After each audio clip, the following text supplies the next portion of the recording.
got to say I'm nervous. Usually it's a camera that I speak to, not eyes that I'm looking at and looking back at me. So thank you so much for joining us today on this is a very important issue. I've covered this issue numerous times, and you get a passionate response no matter what side of the debate you're on. So I want to introduce everyone to the panel here today. 4 people who are very knowledgeable about this issue. Just raise your hand as soon as I say your name so people know who you are. First off is Kyla Fisher. She was the coordinator of the 2018 Point in Time Count. She has a master's degree in educational policy studies, and she currently works for the city right now in public engagement. Stephanie Breakey, there you go. She's arrived in Edmonton from Ireland 3 years ago and embraces the cold winters and I guess cold summers that we have here. She is passionate about both community development and learning through data, and is privileged to be able to bring those together in a role at the Bissell Centre as a Senior Information System Analyst. Tanis, there we go. She is from the Cree Nation. She is a 60s scoop survivor. She overcame and has overcome a lot of adversity in her life. She's now a social justice advocate, a speaker, combating human trafficking and sexual exploitation. She's gone from being homeless to being in her home for the first time. So some pretty big accomplishments there. And then Pamela Spurvey. There we go. Pamela is a proud Métis woman who has overcome many barriers as well and uses the skills she's gained to support others in trying to move forward in their healing journey. She was a client of Homeward Trust, but has moved on now to independent housing, so another success story. So a round of applause for that. So this session is about 30 minutes. We're going to keep it tight, and then we got 15 minutes for questions from the audience afterwards. So let's get right to it. So over the past 10 years, Edmonton has placed a lot of emphasis on using data to house people very quickly and to plan for future need. Now, one of the ways that it's done is by conducting that regular homeless count. So let's start with Kyla. Why were these counts so important, and how is this year's count different, I guess? Is this on? Hi. So this year's count was different for a number of reasons. It was conducted in April rather than October like we traditionally count. And it was one of the first time Edmonton and the 7 cities in Alberta participated in a federal point-in-time count of people experiencing homelessness. So that meant that the questions came from the federal level, and they were the same questions asked in 60 communities across the country. So this gives us a really big data set and gives us an opportunity to look at what those trends look like across Canada, rather than simply in our own community and even in our own province. So that was a bit of a big change for us this year. April was a challenge in that it was actually cold. Really, really cold. And the first time we've had to order hand warmers for volunteers, I think. So that was a change too this year. But generally, these numbers have been important in that they provide us with that trend number. It's important to know that the homeless count is simply a point in time and a snapshot, not necessarily a number of continuing like what that looks like every single day. So that's an important distinction. They've been taking place every 2 years roughly since 1999. So we have a pretty decent idea of what those numbers have looked like since then. So it gives us a good trend. Yeah, I think that's probably enough about the homeless count. Do you all know what it is? I should have asked that first. I'll just repeat a bit about it. We spent 24 hours doing this point-in-time count in Edmonton with over 300 volunteers. Everybody had tablets, and we used the same app system in order to ask these questions of people. We were throughout the city with volunteers in designated areas. We had 11 different base sites. We had outreach teams going in the River Valley and into areas we knew where people were camping, and also acquired some data from systems level things as well, like healthcare, as well as through correction services too. So just in case you didn't know what it was. And a lot of information is collected, a lot of data is collected. Now at the agency level, the Bissell Centre provides numerous programs and serves thousands of people every year. It collects a lot of data, but for different reasons as opposed to the homeless count. So let's bring in Stephanie now. So what's the potential use of this data to ensure that the participants get the services that they need? Hi, well, so at Bissell Centre we have multiple different programs. Just over 30% of what we do is directly housing related, and then the rest is multiple other services, including employment services, family services, recreation camps. So there's a huge variety of things that we offer to the people who access our services. And one of the things that we're continuing to implement and develop is a data collection system that asks the same questions of people who are involved in any of these programs, from housing through employment. And where people are willing to interact with that, we'll track over time and ask the same questions 3 months later, so that we can see the journey of people through these different programs and compare what's working for people and what's not working. So that's something that we're developing right now. And it's really one of the things I was reflecting on, actually, listening to Alina this morning when she was talking about the fact that we have our housing services sector. At Bissell Centre, that's a part of what we're looking at. We're looking at how housing interacts with employment and interacts with family services. So we've got kind of a unique on the ground look at how participants are receiving services and how they interact with each other. And so that's something that I think is unique and exciting. So obviously, it's really important, all this data, but collecting this information, for every person, there is a personal story. And so, that's why I want to bring in the other two panelists here. So Pamela, let's start with you here. You've accessed services in the past and taken part in the homeless counts. What were some of the issues that you experienced when you provided that really personal, deeply personal information? I think for myself, some of the things that I found for myself is it can be very invasive. Some of the questions that are asked of a person, and it can be overwhelming when you're someone trying to answer all these questions that are put to you. First of all, when you're trying to access these services, when you're in a place and you're unwell, so if you're suffering from mental health and addiction issues and you're trying to access these services and you're bombarded with forms. So the first thing somebody does to you is comes up to you with a form, and they're telling you, you need to fill this out, and you need to fill this out, and you're not in a place to think about that. Most of the time you're thinking about how to survive, and thinking about warmth, you're thinking about shelter, you're thinking about bus tickets, you're thinking about how to stay warm, and they're thinking about data. And so, that can be very overwhelming when you're in that place. And as I got to a place of wellness, I understand how important data is as someone who is now working in the system. But at that time, I'm not thinking about what you're thinking about. So that's a very uncomfortable place to be for someone. The approaches sometimes are very uncomfortable because it's not, there's not that person-centered care, I guess, is a good way for me to put it, the best way that I know.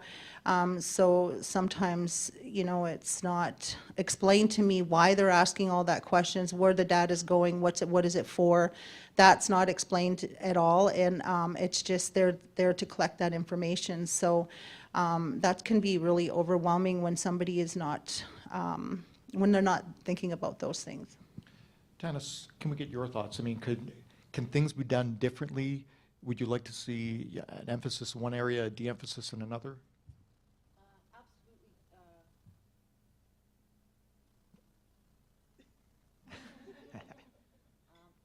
Just to go on to, just to carry on to Pam's, I think changing the dialogue, the questions that are answered and stuff. Are you couch surfing? Well, I'm not sure how couch surfing.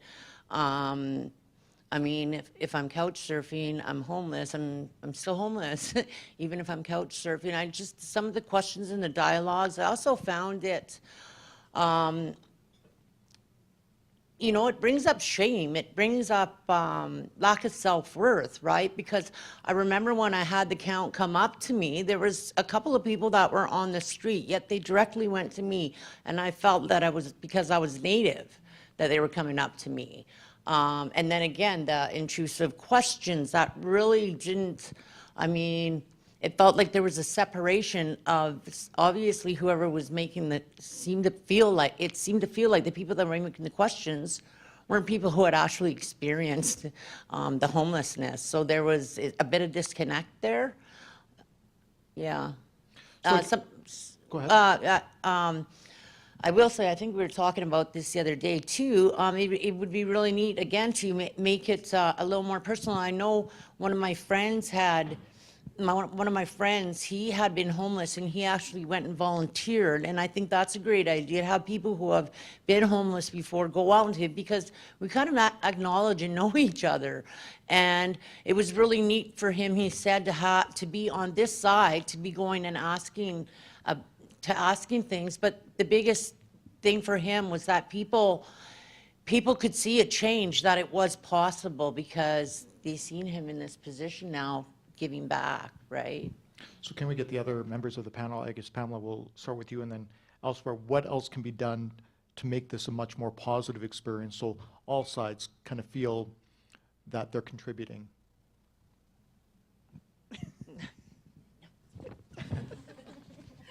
I think, so as someone now, I'm a peer support worker with Alberta Health Services, and also I'm a mentor with Edmonton Drug Treatment Court. So I'm now in a different journey in my life, and so now I'm on the other side of things, and I get to walk beside people who are experiencing the same things that I experience, and so I'm actually walking beside them as they go and experience the things I did. And one of the things that I see is I work in a system where we're in partnerships. And so we're in partnership with George Beatty, or say Bissell Centre, or Homeward Trust, and Alberta Health Services.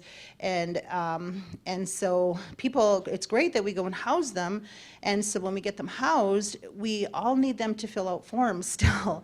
And so when they have to fill these forms out, we need them to fill out these forms because we all need them. We all still need data. Data is important. I know that data is important, but we all are trying to fight for dollars. And I know that there's lots of, that we have to access funding for the people that need the services, but I feel that we still are working in silos, and so there's so many forms that these people have to fill out. Even after we house them, everybody has so many forms for people to fill out, and it's so overwhelming for them. And I just think, how can we make this more simple? We need to simplify things. I think that sometimes it's just so complicated and it's so overwhelming for them. They just want to be housed. They just want to be warm. They want to have a roof over their head, and they want to have a bed to sleep in. And I think sometimes and I understand that we need data in order to access the funding, but sometimes we're all fighting for the same dollar. And so it's like, how do we collaborate and come together to make things more simple? Because the people that are trying to access this, they don't know that we're doing that. They're just trying to get a service. So how do we make it more simple for them? That's what I feel. So along those lines, do you see a solution kind of forming in your head? Is there a way to simplify the process if you were in charge? Well, you guys would be in trouble if I was in charge. No, I'm just kidding. I just think that I don't know if we can all come together to better, as nonprofit and government can come together better to collaborate better together. Collaboration is so important. I know that when we collaborate better together, we as teams and not work in silos, we work better together. And even I know that's what helped me get better as a person, and what moved me forward was people working together as a team. And I know when we work together separately, then people run into systematic barriers, and that can cause more trouble for the person trying to get better. And so I just think that we need to talk more, and we need to have our systems connecting better. I think that's the part that we need to do a better job at, is connecting our systems better. Sorry, go ahead. Sorry. And another thing, yes, this was a really big important thing that I brought forward, is when we collect our data, the biggest thing for me, as I think of as coming from my Indigenous culture, is we go out on the streets and we collect all this data from people, but do we go back and do we thank them? Do we go back into these communities, into Bissell and Boyle and Herb Jameson and all of these great places, and do we say thank you? Do we say thank you for telling us your story? Thank you. Thank you for sharing with us everything that you've given us and having a meal with them and having coffee with them and saying, thank you for everything you've done for us. Because of you, we're going to be able to create change in our system because of your story, because of everything you've given to us. Do we go back and share that data with them and tell them of everything that they've done for us? Because of them, we have data. So we got to go back and say thank you to these people. We got to go back into these places and say thank you and explain to them, what is this data doing? What is it changing? Because of you, we have low-income bus passes. Because of you, because of your voices, you have created change, so thank you for that. So those are things that I think we need to start doing more, is thanking the people for sharing their voices with us. So let's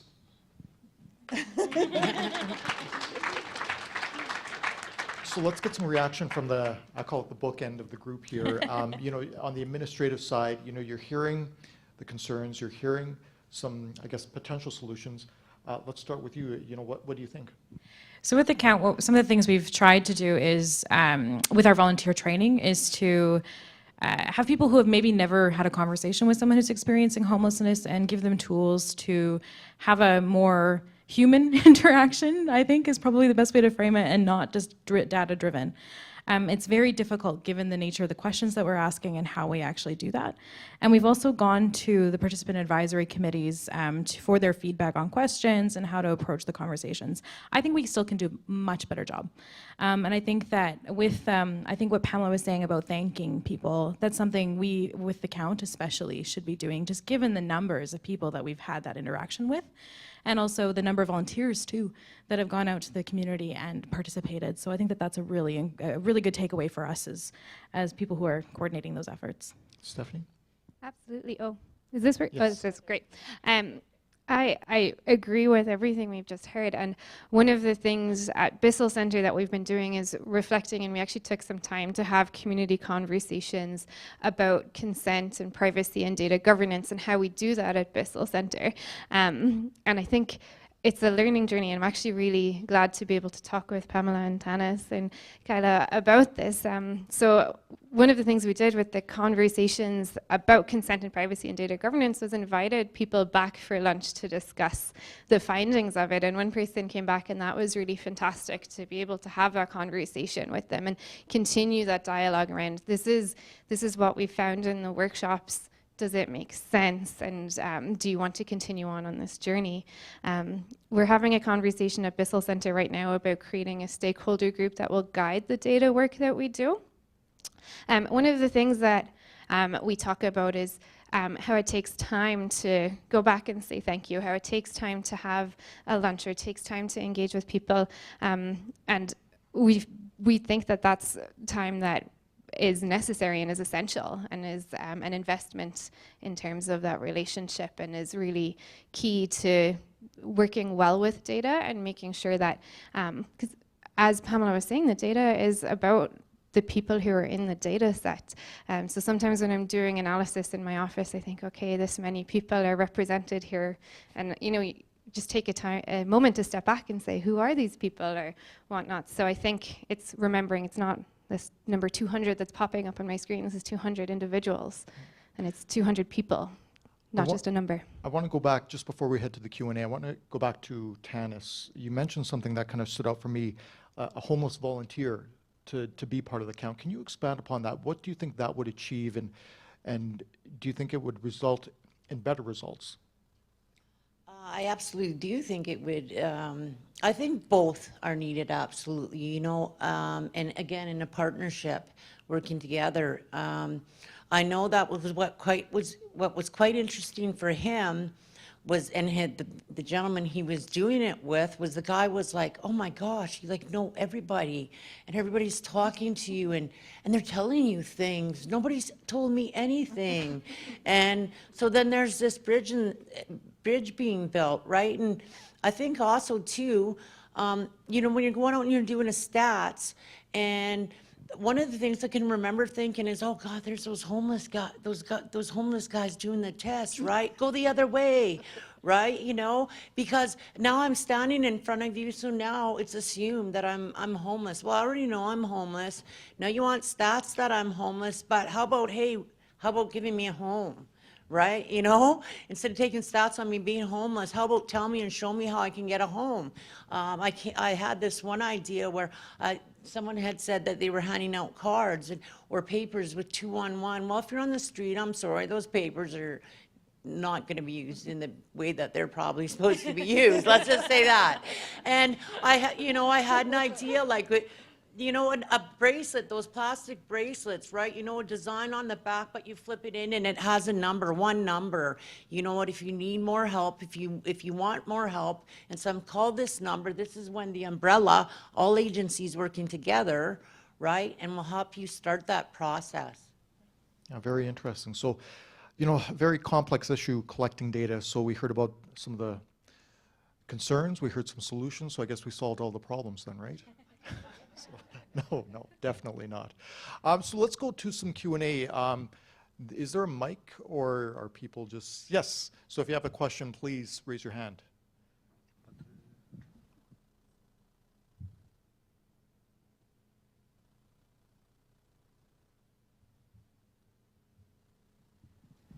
First of all, thank you very much for all of you being here today, and our moderator. You're awesome. I'm nervous. Okay. I guess I'm nervous too. My question really is, if it's okay to ask all of you, we're in collaboration here, so I wanted to find out, if you were to project yourself in the future, what do you hope for homelessness, and where do you think it's going to change? Or when do you think it's going to change? Where and when? Let's start with Tanis. I want to hear from Tanis on that. When and where it's going to change? I mean, I'm not Jesus. I can't tell you that. But I can tell you, honestly and sadly, I think it's going to change, and I think it's actually going to be a bigger thing. Now we have, we're inviting people in that who are going to,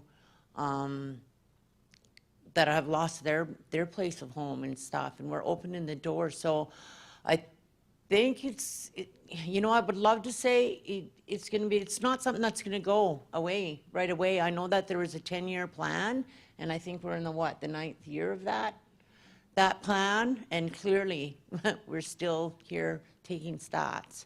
I think I have the hope and I have the belief, because I see people actually collaborating now and getting together. So the hope I have is that, yeah, it absolutely is going to change.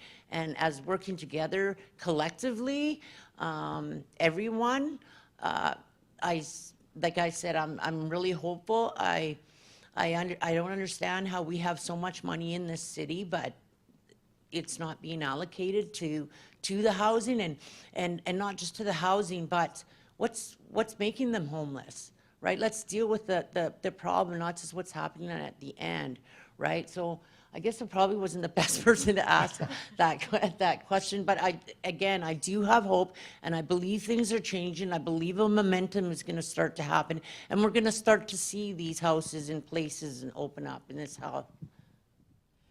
That's a big question, but one of the things that I think that we need to be more solution focused. I think sometimes that we get stuck in the negative, and I think that we have to remember that people are resilient. And then I got where I'm at today because of resiliency, and so did Tanis. And we didn't survive on the street because we were hopeless. It's because we're resilient, right? And I think sometimes we have to become solution focused in some of these situations that we were in. I can tell you some of the people that I work with, we get so busy setting goals, but the things that they become successful in, I can tell you so many success stories that you may not see successful, but are huge success stories in their life because of the things that they were doing before, they're not doing now, like emergency room uses or things like that, like how long they're staying housed, and and they're cooking meals in their home. They now have ID. They're making their bed. Like, these are huge success stories. The thing that we need to focus on, I think, in that we forget is about, we can't just house these people. They've come from a lot of different barriers that they were coming from when we house them. And so it's about the tools that we provide when we house them that's going to help them stay housed. And so one thing that I've seen that's been a really great change is the partnerships that we're forming with Alberta Health Services and with nonprofits that have started to come together, and we're providing OTs, rec therapists, psych nurses, and we're all coming together and collaborating better because it's concurrent disorders. These things are together. Mental health and addiction is one. And so that's what we have to realize. We have to look at these people holistically. There's so much going on with somebody when you house them. There's trauma. There's so much stuff happening for these people. And we got to build the foundation. And the foundation is getting them housed, and then you got to build the house. Because there's so much that you got to take, and you have to have patience and kindness and empathy. There's so much that goes into housing these people, so you have to have that. And isolation. Isolation's a huge thing when you house people. So it takes a lot of patience and kindness, and so this is going to take a lot of work, so it's not going to be a quick fix. This is not a quick fix thing when we house people, because there's a lot of stuff that's coming with housing a person. And so what kind of supports are we putting in place when we house somebody? That is what's going to keep them housed. I'd like to add on that as well. I'm also a client of Homeward Trust, and I went through this program, and I will tell you quite clearly, I had a guy that used to come to my house every week, and that guy would like take me food shopping. I hadn't been food shopping. I didn't know how to food shopping. I had no financial things. I met Pam, Empower You. You know, every week he would come by and he would say, what do you need, right? What is it, what area that you need, right? So I was helping to learning actually how to live, what some people just can do every day, and you don't even notice that it's just become such a routine, but to somebody else, it's a scary, frightening place. And having somebody walk with me was absolutely amazing, and to feel of purpose and to get into volunteering, those were the two biggest things in my life, was a community and feeling of purpose. And that whole, and because the guy was there for that week, that month, or year, right? He gave me enough encouragement and ability to be able to reach out and start to be able to go to not feel intimidated by going to fill out forms that I had to fill, or go sign up for a bank account or something. So yeah, really pivotal. All right. Another question from the audience? Everyone's shy. Feel free to ask after. Well, then I'll ask a question. It's a continuation. Oh, right there? Okay. Sorry, I didn't see you.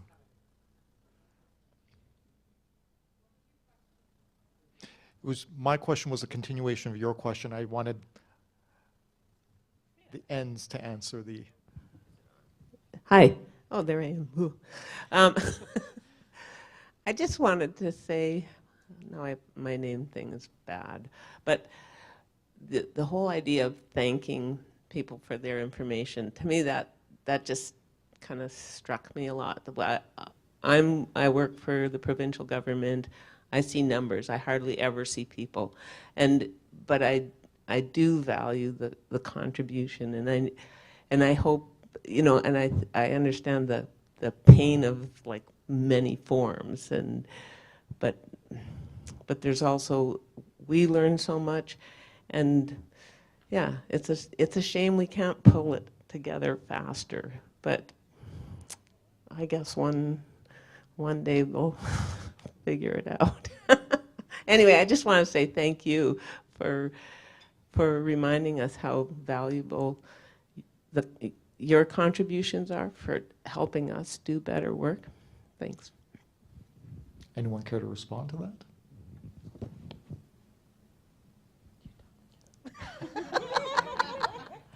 Well, thank you for saying that, right? I'm honored that you said that, right? Because I think it's good to remind people, like, because I think even we do forget, right? That these people, I hate to say this word, but sometimes you begin to feel like a guinea pig, right? And you don't feel human anymore. And we don't want to dehumanize the issues that are happening out there. We want people to feel like they're important. And so And they do want to know. They do want to know why they're telling their story. And one of the things that I was saying about collecting data, even the homeless count, I was just talking to, sorry, Kyla, I have to look at your name for a sec when I get nervous. I was saying to Kyla, even when you're going to ask those data questions, is humanize it a little bit and say, you know what, I just want to say before I start, thank you for taking the time to fill this form out with me. Thank you for sitting here with me and filling this out. I'm going to, sometimes some of these questions I'm going to ask you are really difficult, but it's going to create change for people. So thank you for doing this with me. And then at the end, we could change the questions. At the end, we could say, is there anything I haven't asked that you think is important? Is there anything you would like to add, or is there something that I'm missing? Because you know what? We may think we know all the questions, but maybe we don't.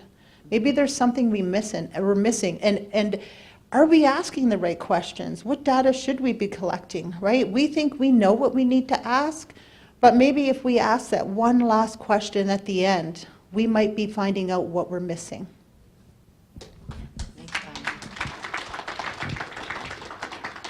Any other questions? Back.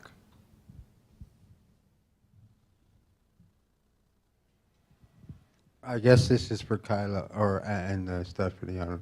I'm not too sure. We had these discussions in the workshop tables and whatnot. But have you ever thought of researching the system, researching your political offices and whatnot, like the city offices, how they do business, and their systemic barriers that are in place to protect the system? Is there research of that? I mean, because research has been done, it's like the girls were saying up there, we've been researched over and over and over again. The information is out there, yet you're still asking the same questions over and over and over and over again. We've had these discussions in the small tables. So, yeah. What is the city looking at itself rather than looking at the victims? That's a great question. When I was doing this work, I was with Homer Trust, and so for me, with the city, I don't really feel comfortable answering that question because I don't know the answer, to be honest with you. There is lots of academic literature on systems thinking, systems approaches, and how these sorts of programs reiterate themselves, and I think that is probably a good place to start looking. I'm not sure if the city of Edmonton's done anything like that. Another thing that is, I think, relevant, especially to this room, is looking at different research methodologies and talking about things like decolonial research. So looking at, for instance, Linda Tuohy-Smith's work out of New Zealand, looking at Maori research, things like that we can try to maybe incorporate within our own frameworks here. I hope that answers your question a little bit. Thank you for that. I really appreciate the paradigm shift in that. And hello, how are you? It's good to see you. I think because my world is in Bissell Centre, and that's where I've worked the entire time I've been in Edmonton, so I can only speak to Bissell. But one of the reasons that we want to do research at Bissell is to see if Bissell is making a difference, and it's testing what Bissell does so that if it's not working and not helping, we can change it. And I think one of the things that your question has made me think is, what's the best way of doing that, and how can we at Bissell Centre be self-reflective and grow in a good way that's not necessarily just from data about our participants, but from other data as well. So I want to say thank you for asking that question, because it's given me pause and making me think more, so I appreciate that. Just adding to that, do you think at your time at the Bissell Centre, do you think things have evolved? You know, thinking has changed, and mindsets have evolved, things like that? There's a short answer and a long answer. I think yes. I think one of the things, so working in evaluation in an agency, is talking about generating a learning culture amongst both our staff and the participants at Bissell Centre, where we want to be self-critical, where we're open to understanding where we failed, and where we're open to learning. And that is something that those conversations are happening more, where people are saying, oh, how can we learn about this? What are the best questions to ask? So I think it's a slow change, but it is there, where people are more open to learning, more interested in evaluation, where we get people who are running programs or frontline staff who are asking those questions that I didn't hear when I first started at Bissell Centre. So it's a long journey, but there's change. All right, thank you so much. What time for one quick question? Who gets that lucky question? Oh, This is a question for Kyla. Kyla, I'm from the Royal Alec Hospital, and so I'm really curious, how did you do your count in the hospital settings and the correction institutes? We did it at the provincial level, actually. So we got data from all of the different hospitals around the province. There was one central data point that we connected with through the provincial PIC coordinator, who was actually Alina Turner. And they went through the different hospitals and different regional areas and looked at the different codes that the hospitals put in for someone experiencing homelessness, whether it's a weird postal code, that sort of thing, and tried to aggregate that data. That's very inconsistent. I mean, lots of times people are actually evicted to hospital, families abandon their loved ones in hospital, or not loved ones, if you want to put it that way, things like that. So we feel that that count is probably really not that consistent or correct. Well, there's so many criticisms with some of the methods that we do with the count, and that is definitely one that we are trying to be a bit more active with. And I know Alina worked quite closely with the health system to try to find those inconsistencies. So we did get some data from that, and if you look at, there's a provincial report actually on the 7 Cities website, and I think that some of that information is reported there. Yeah. And the same for corrections, actually. We did get that data from a centralized data point at the provincial corrections level too.